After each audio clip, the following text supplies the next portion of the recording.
Hi, welcome to SBR Forum Videos. I'm Peter Loshak. This is Into the Weekend with BetDSI, the call we do every Thursday with Brent, the headlines manager at DSI Sportsbook, where he gives us a glimpse into the betting action he's taken over the past week, sharp action, public action, which sides he's going to need. Right now we're taking a look ahead to college football Week 12 and NFL Week 11. Brent, thanks for doing this call with us once again.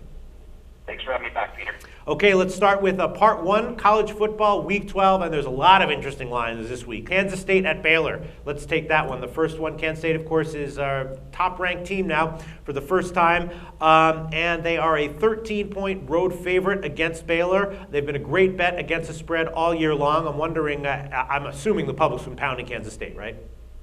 Yeah, the public's been on Kansas State, and the only time I got any sharp money on Baylor was when the line was 13.5, but I'm still in a position where we're going to need Baylor for quite a bit right now. Our count is about 4-1 in favor of Kansas State. The money's about 3-1, and it's a case where we've talked about this probably 4 weeks in a row. You can go back and we've touched on Kansas State. It's just a team that the public has been behind a whole lot, and a couple of weeks the sharps were with them as well. So it's been tough for us, but we do have sharp action on Baylor plus 13.5. Line is 13 right now, as you mentioned, Peter. All right, I'm a little bit surprised. I would have thought that this was one of those games where you were going to get, one-sided action. The Sharps were going to have, taken Kansas State at 11 or whatever. I'm sure if a Sharp could have got the earlier number, like around 11 or 12, they probably would have taken it. We opened up, 12.5, didn't think anything. We're at 13.5. Like I said, the only Sharp money we saw was at plus 13.5 on Baylor. So you didn't see any sharp action at Kansas State? Not yet, no. All right, that's a little bit surprising. But actually, before we move on, I do want to ask you a question that was posed by a poster in our show last week. How much does the action change from when we shoot this show to kickoff? I mean, when you say that the Sharps are on one side, is it ever the case that on game day they come way back on the other side? It could be that case. I mean, sometimes you've got Sharps who are sitting back and they're just sitting there waiting for a number. Not to touch on certain games like this week, for example, USC and UCLA. Yeah. Now, I know the public's been on USC, and they have the possibility to drive that number past 3 up to 3.5. And we've already seen that Sharps will come in on UCLA if it gets 3.5 and 4. So it's kind of a case where if the number had opened at 3, I wouldn't be talking about any sharp money right now. I'd be talking about a whole bunch of public money on USC. But on Saturday, if the public drives that number to 3.5, then the Sharps do come in. But that's not always the case. And again, the games that I think are more interesting are the ones we touch on where you've got a sharp public and sharp split, because those games basically hold true to form throughout all the way to Saturday. All right, thanks for that. So yeah, let's just touch quickly on that USC-UCLA game again. So you haven't had any sharp action on USC then? On USC, no. We've got a count of about, it's only about 2-1 in favor of USC, but the Sharps did come on UCLA when the number was 4. Some, very respectable Sharps jumped on UCLA. I was kind of surprised by that. It's kind of one of those games where, I don't know, it's tough to get a good feel for both of these teams, I think. Mm-hmm. But the Sharps are clearly preferring, like, every time you go to 3.5 or 4, bam, you get hit again with sharp money on UCLA.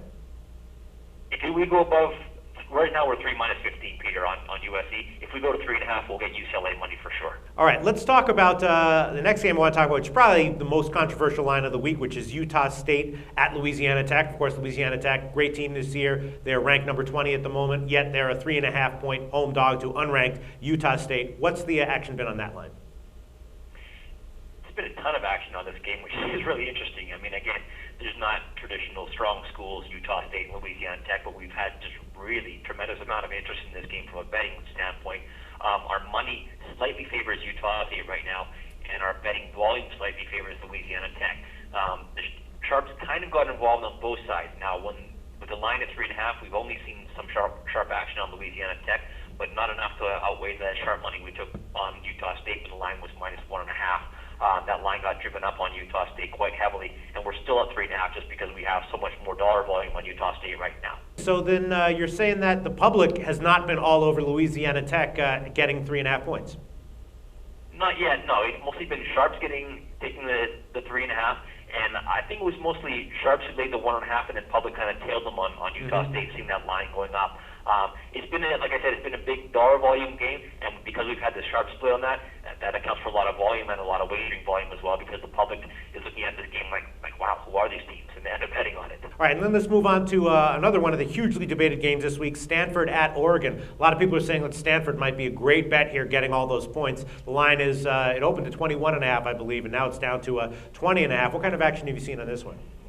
Yeah, it's at 20.5, and we've seen kind of, I would say, slight sharp money on Stanford. It's, we're getting plus 21, 21.5, money that we respect. But we also took some big dollar volume bets on Oregon when the line was minus 20. Not necessarily sharp action, but big action. So this has been another heavily bet game for us. The sharp action that we do have involved in this game is on the over, which is never good because we've got sharps on the over, and of course the public is all over Oregon when they play, and they're always on the over. So sharps and public on the over in this game is not a good situation for us. Wow. So you're saying it's never good because you're going to be lopsided, or because you're going to be lopsided and probably also on the wrong side? Exactly. I mean, it becomes a case where how far do you want to move the number, how much do you want to expose yourself. I mean, last week was the same thing. We talked about Northwestern at Michigan. That was a side where the public was on Northwestern, sharps were on Northwestern, and of course Northwestern covered. Right. Okay. Well, let's get to North. That's one of the games I wanted to ask you about this week. Northwestern. I think they're 8-1 against the spread on the year, and you told us last week that was a big game where both the sharps and public were on Northwestern. Is that happening again this week? No. Right now, actually. At 7, we've been balanced, which is the number right now. We've got Michigan State, who's at home favorite by 7. The count is about 4-1 in favor of Northwestern in terms of the number of bets we've actually taken, but the dollar volume is about 2-1 in favor of Michigan State. Now, this one seems to be all about the number in terms of the sharps, where they're concerned. I've taken sharp money on Michigan State minus 6.5, and I've taken sharp money on Northwestern plus 7.5. So it's a case where it's all about the number. And again, this is another one where, interestingly enough, I've got sharp money on the total, and that was over 44. Right now the total is 45, but I do have sharp money on that game, Peter, on the over as well. All right, then let's move on to two games I want to talk about. Syracuse at Missouri and Tennessee at Vanderbilt. Now, we discussed the Tennessee-Missouri game last week where you told me that the public was all over Tennessee, sharps were all over Missouri, and Missouri did wind up getting the win and cover there. Here, Missouri is at home. They're playing Syracuse, which is another team that's been involved in a lot of games we've discussed. Syracuse was a huge sharp side against Louisville a while back. What kind of action have you seen on the Missouri game? This week, with the Syracuse at Missouri game right now, we've got a line of Missouri minus 5. We took sharp money on Missouri when the line was minus 4. Also took very sharp money on Syracuse when the line was 6.5. So we're split on that one in terms of where the sharps are. The count is still 3-1 in favor of Missouri, and the dollar volume is still 2-1 in favor of Missouri, which suggests the public is more on Missouri, and the sharps are split depending on what the number is. Okay, and then the Tennessee-Vanderbilt game, that's an equally sort of debated and baffling line. Vanderbilt's a similar-sized home favorite. I'm wondering if maybe Tennessee might come back and be revved up for this game, seeing it as it's like a rivalry game. Maybe it's their Super Bowl of the year. What kind of action have you seen on this one? Well, I mean, the sharps think Tennessee's going to come back and be strong as well. They've taken Tennessee plus 4. That's the only sharp action I've had is Tennessee plus 4 so far. And I've got mostly public money on Vanderbilt. The count in terms of number of wagers we've taken is about 2-1 in favor of Vanderbilt. The money slightly favors Vanderbilt, but the sharps are definitely on Tennessee. And you got no sharp opinions on Vandy?